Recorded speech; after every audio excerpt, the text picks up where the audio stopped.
Bonjour madame, monsieur, bienvenue sur CATV News, c'est l'instant de l'actualité des religions. Vous avez eu à découvrir tout ce qui devait vous être présenté dans le cadre de cette actualité des religions. Maintenant, nous allons tout juste recevoir notre invitée de ce matin, qui est madame Aderonk Mouinotou, qui est fidèle à la Christian Warriors Community. Bonjour madame. Bonjour monsieur Eli. Bienvenue. Merci. Alors, vous êtes notre invité actu de ce matin du dimanche. Est-ce que vous pouvez déjà nous présenter en quelques mots votre communauté? Oui, merci monsieur Eli, mais permettez-moi d'abord de recommander cette émission à Dieu. Ah, c'est comme vous voulez. Merci. Éternel Dieu, éternel notre Père, nous te sommes infiniment reconnaissants pour l'opportunité que tu nous donnes ce matin de pouvoir porter ton message, l'évangile de vérité à ton peuple, comme toi-même tu le recommandes. Viens donc Seigneur, par les vertus du Saint-Esprit, nous assister tout au long de cette émission, afin que tout ce qui nous suive soit touché et qu'il revienne dans ta maison. Nous te le demandons au nom puissant de Jésus-Christ. Amen. Voilà, nous y sommes. Après la prière, on dit Amen. En quelques mots. Oui, je suis chrétienne de Christian Warriors Community, en français, communauté des combattants chrétiens. Alors nous existons depuis avril, précisément le 21 avril 2022. Nous sommes nés en fait des divisions, des luttes qui sévissent aujourd'hui au sein de la vraie Église de Dieu du Cameroun. Parce que pour la plupart, nous sortons de la vraie Église de Dieu. Et notre siège social est situé au quartier Mimboma Mayutu, entrée face d'Ove. Mais notre quartier général est à New York, aux États-Unis d'Amérique. Alors, aujourd'hui, avec vous, madame, nous voulons parler de la sanctification. Tout de suite, est-ce que vous pouvez nous définir ce mot sanctification? Très bien, monsieur Eli, votre sujet est très intéressant parce que c'est la doctrine que nous prêchons dans notre congrégation. La sanctification, le mot sanctification vient du verbe sanctifier, qui veut dire être saint. Et être saint, c'est mener une vie propre, sans reproche. De sainteté. Mais si nous revenons dans notre cadre qui est la parole de Dieu, nous pouvons définir la sanctification comme étant une réalisation progressive d'une vie de sainteté et dont le secret est l'abandon ou le rejet du péché dans toutes ses formes et la consécration de sa vie entière à Dieu. Donc c'est ça la sanctification. Donc vivre selon les Saintes Écritures, ce que les Saintes Écritures nous recommandent. Et l'importance de la sainteté, c'est quoi? Quelle est l'importance d'être saint? L'importance d'être saint est que Dieu lui-même est saint. Il est 3 fois saint. Et il dit qu'aucune souillure n'entrera dans son royaume. Et il dit dans sa parole, cherchez la paix avec tous et la sanctification sans laquelle personne ne verra le Seigneur. Donc l'importance de la sanctification est que la sanctification nous rend agréable à Dieu.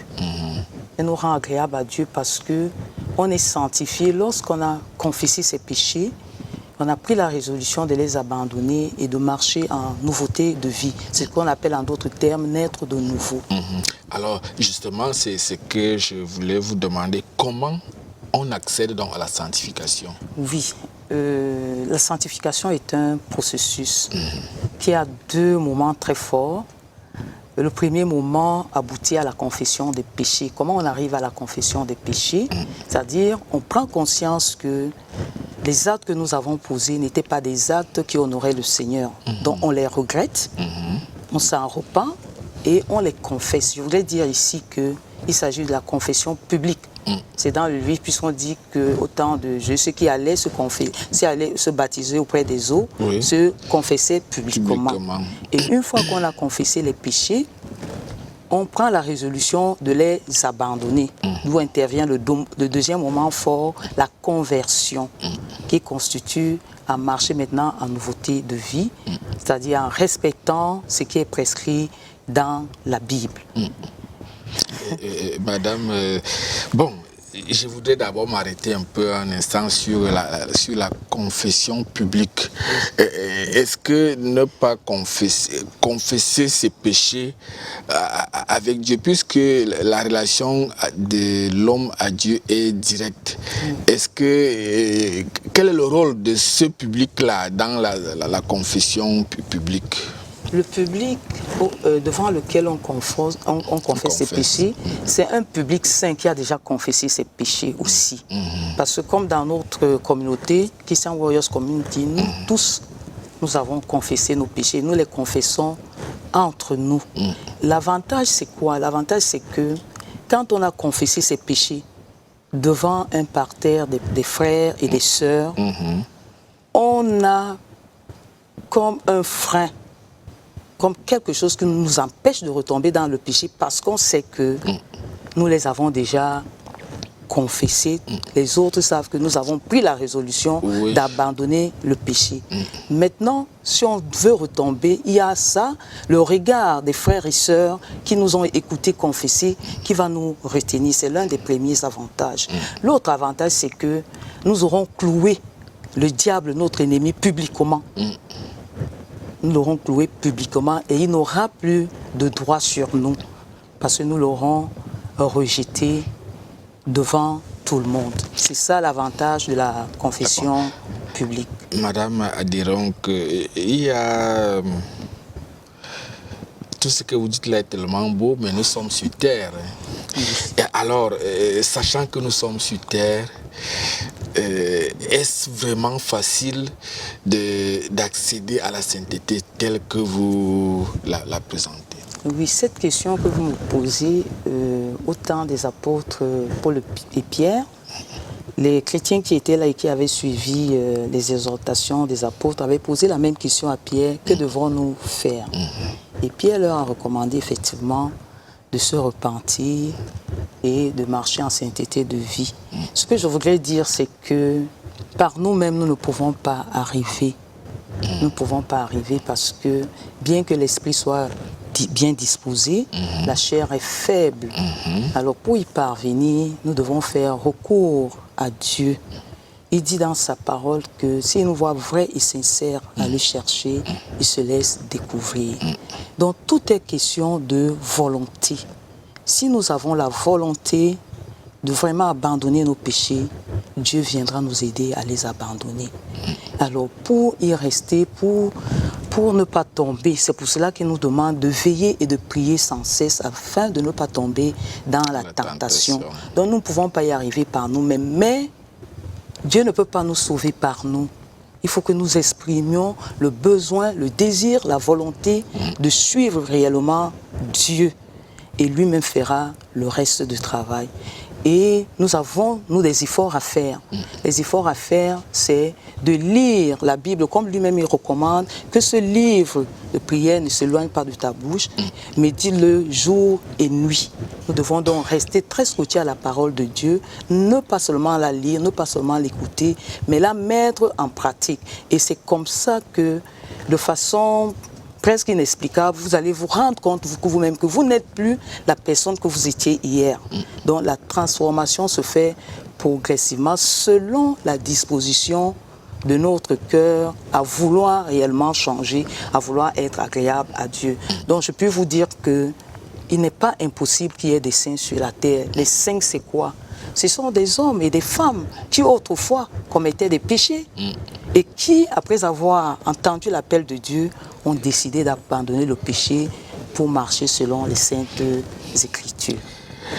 Et au vu de tout ceci, est-ce qu'il y a eu des conséquences à ne pas accéder à la sanctification? Je puis vous dire, Monsieur Elie, que les conséquences à ne pas accéder à la sanctification sont très désastreuses. C'est pour cela que notre slogan à Christian Warriors Community, c'est que nous rendons témoignage à la vérité et nous sommes prêts à mourir pour la vérité. Voyez-vous, il y a beaucoup de doctrines aujourd'hui qui prêchent des choses que Dieu n'a pas promises. Ils prêchent la prospérité, le travail, les visas. Mais Dieu nous a promis une seule chose, c'est dans sa parole. Il nous a promis la vie éternelle. C'est d'ailleurs pourquoi il dit dans Luc que cherchez plutôt le royaume des cieux. Et tout le reste, vous sera donné par-dessus. Par-dessus tout. Donc, quand on n'est pas sanctifié, on est un colis bien emballé pour l'enfer. Pour l'enfer. Donc, il faut se sentir. Il ne faut pas qu'on se trompe. Dieu n'a guère d'égard à ce que nous soyons en santé, à ce que nous ayons des véhicules, à ce que nous ayons des maisons, que nous ayons des conjoints, que nous ayons des enfants.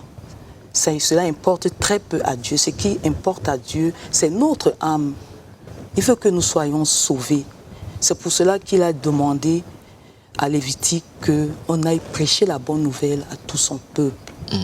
Et nous sommes là pour ça, pour apporter la bonne nouvelle, la nouvelle de la sanctification, la nouvelle de la vie éternelle. Et je voudrais continuer de dire que quand on n'est pas sanctifié, on ne peut rien obtenir de Dieu. Parce que Dieu n'exauce pas le pécheur. Non. Il dit dans sa parole que ses grâces ne sont pas épuisées, mais ce qui nous empêche d'avoir ces grâces, ce sont nos crimes, ce sont nos péchés qui ont mis une barrière entre Dieu et nous. Donc, Madame Mouinoutou, vous me voyez croiser les bras parce que je vous suis religieusement. Et je voudrais savoir, au vu de tout ce que vous dites là, c'est une question de quelqu'un. Est-ce que le pourcentage d'accéder à la sanctification est grand? Le pourcentage d'accéder à la sanctification n'est pas grand. N'est pas grand parce que les gens n'ont pas été abreuvés à la bonne doctrine. On a appris aux gens, je vois des gens dire, bon, quand quelqu'un a un problème, il dit, je vais voir un pasteur ou un prêtre pour qu'il prie pour moi. Or, c'est pas ça. On n'a pas la session à la sanctification ne touche pas beaucoup de monde pas parce que les gens sont mauvais, pas parce que les gens ne veulent pas se sanctifier. Moi-même, j'étais de ceux-là il n'y a pas longtemps. Mais lorsque j'ai connu la véritable parole de Dieu, l'évangile de Dieu, j'ai décidé de tourner le dos à ces abominations que je faisais avant pour me sanctifier, pour servir Dieu. Nous pensons que si le peuple de Dieu est réellement bien enseigné, s'il est abreuvé à la bonne doctrine, le pourcentage pourra grandir. Oui, le pourcentage pourra grandir. D'où votre message et même votre présence ici dans cette chaîne de télévision qui est la chaîne nationale CATV News. Je voudrais quand même vous faire remarquer qu'une personne dit tout ce que nous faisons, nous sommes d'abord les humains. Au départ, vous avez dit que vous partez de la vraie église de Dieu, qui porte à ce nom la vraie église de Dieu. Ça veut dire que s'il y a vrai, il y a fausse. Alors il y a la vraie église de Dieu. Et maintenant, vous partez de là parce qu'il y a sûrement quelque chose qui ne va pas avec cela. Est-ce que pour vous, vous ne pensez pas qu'il y a toujours une mise en cause de quelque chose? Parce que dès que les gens se regroupent, il y a toujours quelqu'un qui ne fait pas la volonté de Dieu. Est-ce que pour autant, on va créer des communautés et autres pour que les gens puissent vraiment adhérer à cette volonté de Dieu qui voudrait que l'homme soit saint comme Dieu est saint? Oui, c'est dommage, ça ne devrait pas l'être si les hommes de Dieu qui ont la mission d'apporter le bon évangile au peuple avaient respecté les prescriptions de Dieu. Mais ce qui a prévalu dans leur tête, c'était, je pourrais dire, du mercantilisme. Parce que voyez-vous, ça ne date pas d'aujourd'hui. Même au temps de Jésus, Jésus-Christ n'avait pas que 12 disciples, il en avait plusieurs. Mais beaucoup l'ont abandonné parce qu'ils ont trouvé que son évangile était très dur. C'est la même chose. Les hommes de Dieu que nous avons, je suis persuadé qu'ils savent eux-mêmes qu'ils sont en train de conduire le peuple à la perdition. Mais comme ils veulent faire foule, parce que la foule, vous savez ce que la foule engendre en termes de notoriété, de visibilité et tout, se sont donc consacrés à avoir la foule pour la perdre et non à donner la qualité des enseignements.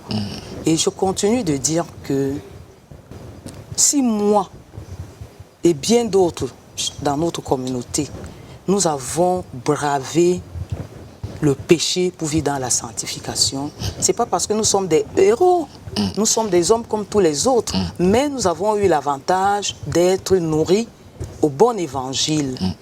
Et je pense que si cet évangile est connu, c'est pour cela que toute la communauté Christian Warriors Community vous dit merci de cette opportunité que vous nous donnez de pouvoir porter l'évangile de Dieu, l'évangile de la vérité au monde.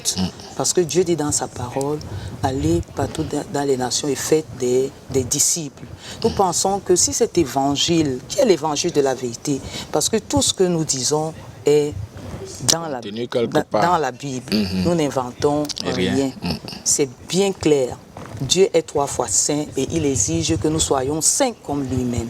Et il va jusqu'à dire que sans la sanctification, nous ne le verrons pas. Et nous savons tous que la vie éternelle est réelle et que l'enfer est réel. Et personne, je ne pense pas qu'il y ait des gens vraiment qui pourraient choisir d'aller d'aller passer leur éternité dans un étang de feu. Donc pour répondre à votre question, on a comme impression qu'il y a un recommencement parce que l'évangile véritable de Dieu, de la vérité, n'a pas encore atteint les cœurs ou n'est pas suffisamment enseigné.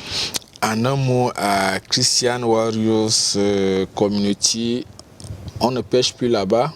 Non, nous ne péchons pas. Nous ne péchons pas. Ce que nous confessons aujourd'hui, ce n'est plus le péché, mais c'est la convoitise. C'est la convoitise parce que, voyez-vous, il est difficile de maîtriser ses pensées. Vous comprenez? Oui. Donc, un chrétien de Christian Warriors Community ne pêche plus. Je vous assure que même nos prédicateurs, même notre leader qui a confessé ses péchés il y a plus de 35 ans, quand il veut encourager les nouveaux qui arrivent, se remet à confesser les péchés. On confesse jusqu'au détail. Je me rappelle un jour, nous étions en pleine prière. Il y a une sœur qui a confessé que vraiment que Dieu, elle demande pardon à Dieu parce que chaque fois qu'elle voit un homme, ses yeux vont seulement vers son pantalon. Donc que Dieu l'aide à enlever ça. Donc on ne confesse plus le péché.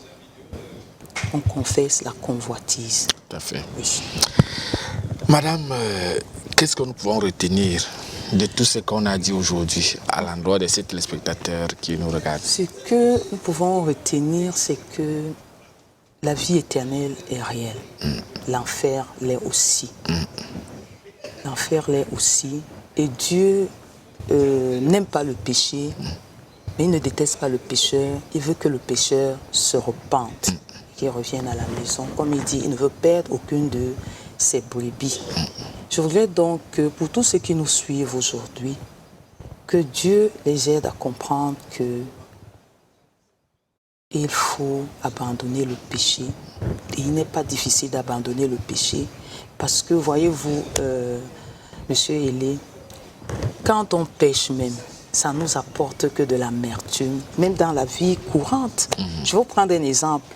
Si vous êtes dans le péché, vous êtes un homme marié et vous entretenez des relations extra-conjugales, vous n'aurez pas de paix parce que entre les multiples rendez-vous, les multiples demandes, vous serez déséquilibré.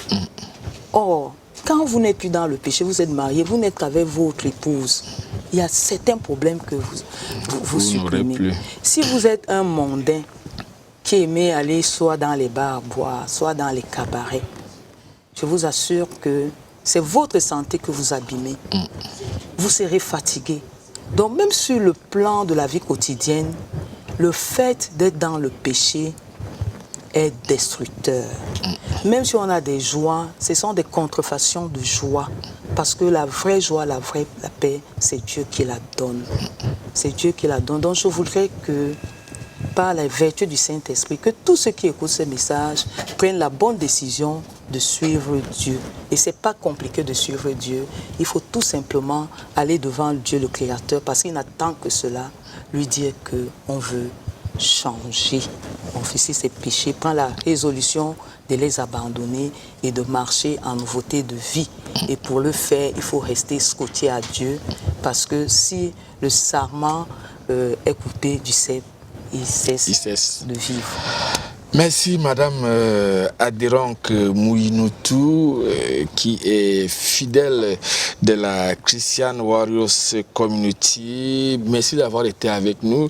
Nous espérons qu'il y aura une prochaine fois, peut-être avec vous, peut-être avec quelqu'un d'autre, parce qu'on ne peut pas faire le tour en 15 minutes ou 20 minutes.